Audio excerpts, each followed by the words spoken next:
일단은 그랑콜레오스 대비했을 때 525만 원이 비쌉니다. 야, 국산차 500만 원. 이거 상당히 좀 가격이 비싼 거거든요. 사이즈는 거의 비슷한데 디자인이 바뀌었다고 해서 525만 원이 올라갔다. 아, 이거 어떻게 생각을 해야 될까요? 여기에서 만약에 이제 옵션에 대한 구성이 달라진다면 합리적이라고 느끼겠지만 단순 디자인 비용으로 500만 원을 지불해야 된다라고 하면요, 저희 한국 소비자분들은 굉장히 똑똑하기 때문에 부정적으로 바라볼 수밖에 없을 겁니다.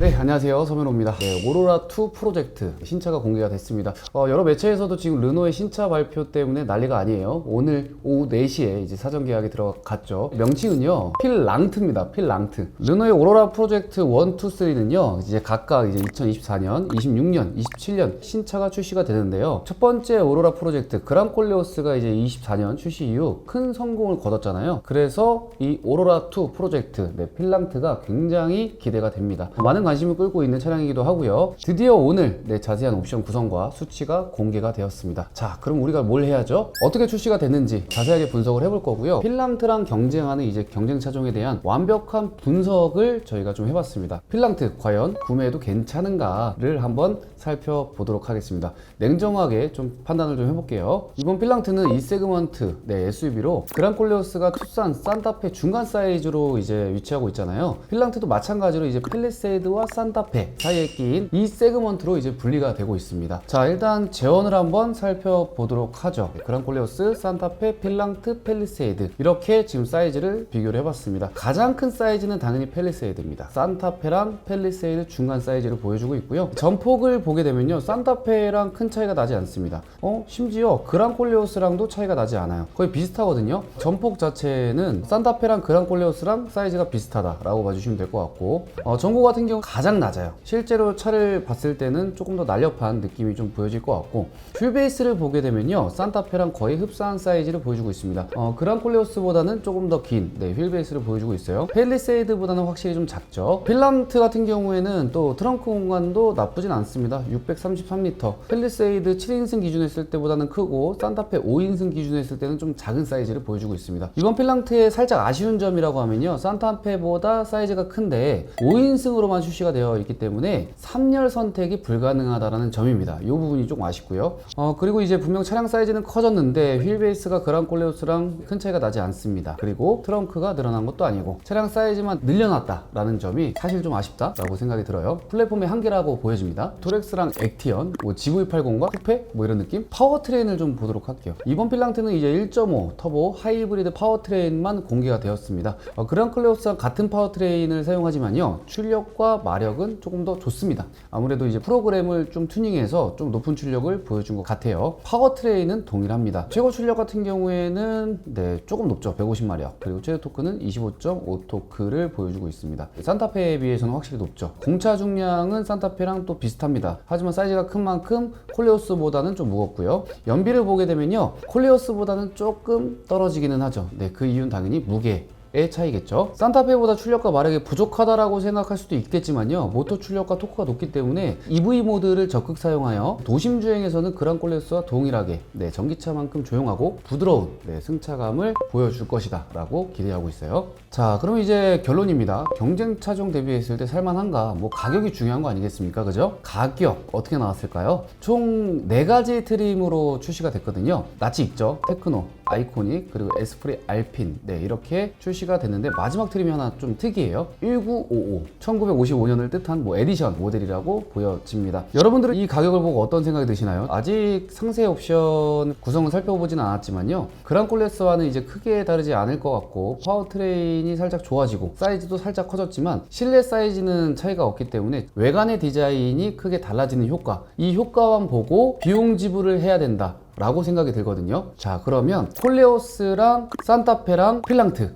이 3가지 차의 가격을 한번 살펴보도록 하겠습니다. 일단은 그랑콜레오스 대비했을 때 525만 원이 비쌉니다. 야, 국산차 500만 원. 이거 상당히 좀 가격이 비싼 거거든요. 사이즈는 거의 비슷한데 디자인이 바뀌었다고 해서 525만 원이 올라갔다.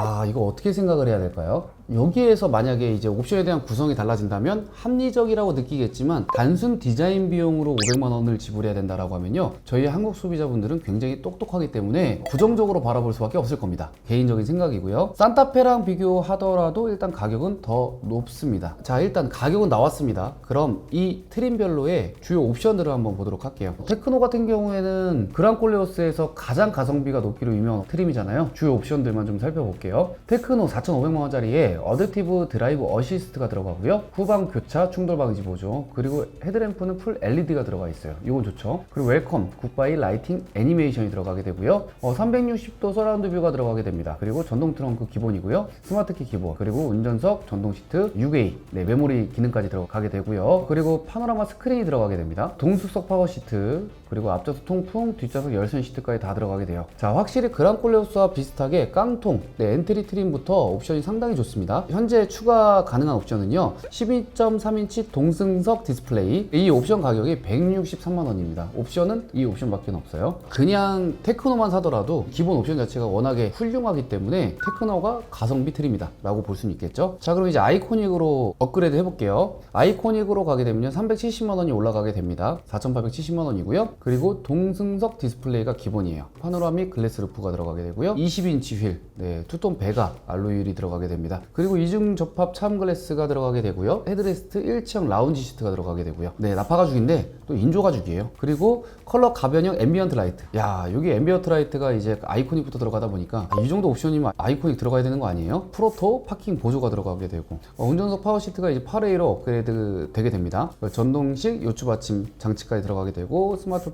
무선 충전 기능이 들어가요. 이렇게 11가지 옵션이 들어가면서 370만 원이 추가가 되거든요. 이 옵션 보게 되면 당연히 아이코닉이 좀 더 좋아 보이지 않습니까? 자, 그럼 이제 추가 옵션이 어떤 것들이 있는지 좀 보도록 할게요. 헤드업 디스플레이 163만 원, 시그니처 패키지가 있어요. 212만 원. 시그니처 패키지에는요, 헤드업 디스플레이 들어가고, 스마트 룸미러 들어가고, 이제 외장 색상, 실내 색상이 좀 지정되어 있죠. 그리고 보스 사운드 시스템 133만 원입니다. 그리고 퓨어 라이트 그레이 프리미엄 인테리어 40만 원 들어가게 되고요. 이렇게 보게 되면요, 아이코닉 그냥 기본형 모델만 구매하더라도 거의 타사의 풀옵션의 느낌을 좀 볼 수 있겠다라고 생각이 들고요. 에스프리 알핀 5,150만 원. 요거 가격이 좀 부담스럽게 느껴지긴 하죠. 5천만 원대가 넘어가니까요. 에스프리 알핀만의 이제 익스테리어가 전체적으로 들어가게 되고, 실내에 에스프리 알핀에 좀 더 특화된 내장재가 들어가게 됩니다. 그래서 사실 에스프리 알핀까지 굳이 필요할까라는 생각은 있어요. 추가 옵션은 이제 헤드업 디스플레이 114만 원이고요. 보스 사운드 133만 원 동일합니다. 그래서 큰 차이는 없다라고 보여지고, 마지막으로 좀 궁금했던 에스프리 알핀의 1955 에디션 모델 보도록 할게요. 5,400만 원이거든요. 자, 에디션 모델 같은 경우에는요, 증강현실 헤드업 디스플레이 기본이고, 보스 사운드, 액티브 노이즈 캔슬레이션 기본입니다. 그리고 실내로 들어가 보게 되면요, 에스프리 알핀 전용에 이제 네임플레이트가 들어가게 되고,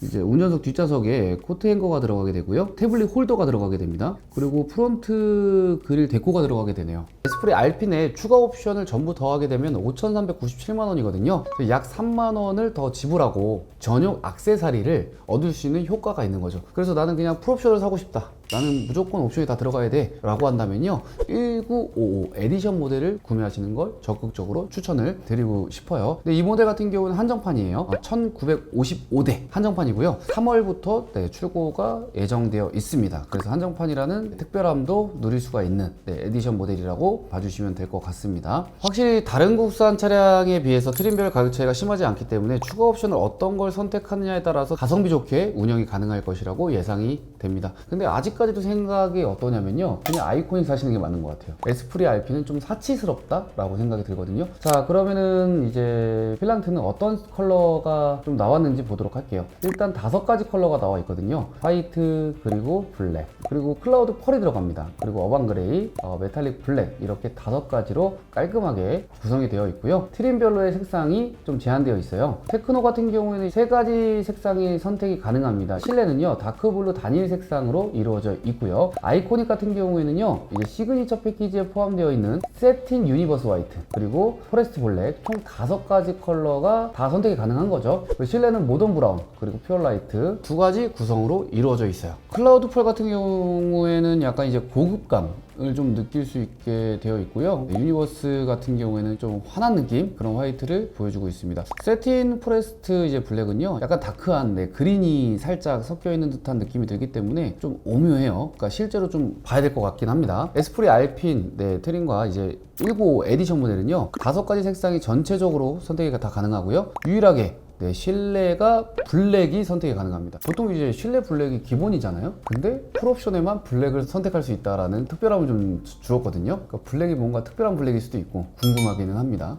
대표님이 보셨을 때 이번 디자인은 어떠세요? 디자인이요? 디자인은 워낙에 이제 개인적인 호불호가 있는데요. 보자마자 좀 파격적이다라는 좀 생각을 했습니다. 일반적으로 르노 차량이 출시가 됐을 때 이건 누가 봐도 르노거든요. 근데 지금 이 차량 같은 경우에는요 르노라는 느낌이 좀 들진 않아요. 그러니까 전면부가 굉장히 굴곡이 많고 그리고 포인트가 많기 때문에 아 이거 진짜 호불호가 좀 있겠다라고 좀 생각이 들거든요. 그 측면부 같은 경우에는 확실히 좀 쿠페 라인이라는 생각이 좀 들긴 하는데 약간 어떤 느낌이 드냐면요 크로스오버 같기도 하고 쿠페형 SUV 같기도 하고 짬뽕 같은 느낌이 좀 나요. 수입차로 봤을 때는요 BMW XM 약간 SUV도 아닌 것이 완벽한 쿠페형도 아닌 것이 다 섞여져 있는 그런 느낌이 나기 때문에 이거는 실제로 좀 봐야 될 것 같기는 해요. 여기 그릴 모양 있잖아요. 구형 K8 같기도 하고요. 이 하단 부분 DRL이 어떻게 보면은 굉장히 좀 조잡해 보이고요. 어떻게 보면 새로운 변화, 혁신이 될 수 있는 디자인이라고 보여지기도 하고 아무튼 개성이 있습니다. 여기에 525만 원 투자.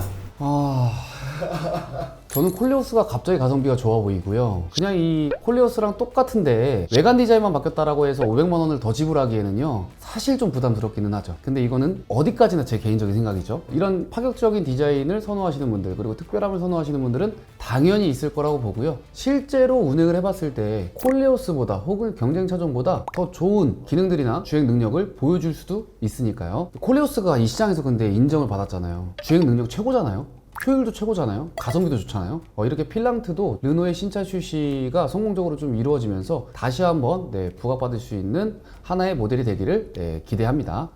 요거 이야기 안 했네요. 필랑트의 출고는요 3월 달부터 이제 순차적으로 출고가 될 것이라고 예상하고 있는데 조금 더 앞당겨질 수도 있을 것 같아요. 그리고 필랑트의 최저가 견적 특가 상품 저희가 또 준비하고 있으니까요. 아주 좋은 판매 상품이 나온다면요 저희 구독자분들한테 누구보다 빠르게 공유할 수 있도록 준비하겠습니다. 그렇기 때문에 필랑트에 대한 정보 그리고 저렴하게 구매하고 싶다라고 하시면요 저희 채널 구독, 알람 설정 부탁드리겠습니다. 오늘 영상 마치겠습니다. 다음에도 더 좋은 자동차 콘텐츠로 찾아뵐게요. 감사합니다.